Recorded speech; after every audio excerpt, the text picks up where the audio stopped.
નમસ્કાર, ન્યૂઝ પર ઇન્ડિયામાં સ્વાગત છે. હું છું કુમાર. જામનગરના લાલપુરમાં ભારતીય જનતા પાર્ટીના 12 લોકસભાના ઉમેદવાર પૂનમબેન માડમ વિધાનસભાના પ્રવાસ યોજાયો હતો.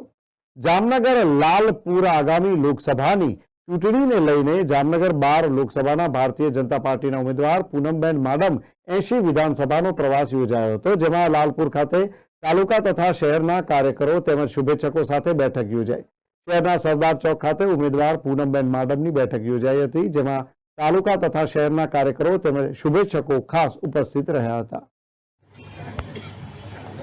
આ સભામાં સભા છે પણ એક પારિવારિક વાતાવરણમાં એક પારિવારિક સભામાં સૌ વચ્ચે આગામી લોકસભાની ચૂંટણી અનુસંધાને આજે લાલપુર તાલુકાની તમામ જિલ્લા પંચાયત સીટોમાં ભારતીય જનતા પાર્ટીના આખા પરિવાર સાથે પ્રવાસ હતો અને આજે છેલ્લી સભા આપણે જોઈએ લાલપુર જિલ્લા પંચાયત સીટની લાલપુર ખાતે જ સભા હતી. જે રીતે આ નાગરિકોનો ઉત્સાહ છે, જે સમરસ રીતે બધા નાગરિકો અને ખાસ કરીને અન્ય પાર્ટીના એ બધા કાર્યકર્તાઓ જે રીતે અત્યારે ભારતીય જનતા પાર્ટીમાં જોડાય છે,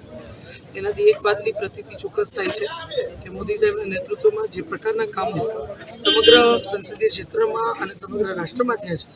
એનાથી પ્રેરણા લઈ અને લોકો વિકસિત ભારતની એમની પરિકલ્પનામાં આપણા સમગ્ર ક્ષેત્રમાં વિકસિત ભારત સાથે ક્ષેત્રને જોડવા માટે સર્વે નાગરિકો ઉત્સાહથી અને અન્ય પાર્ટીના કાર્યકર્તાઓ પણ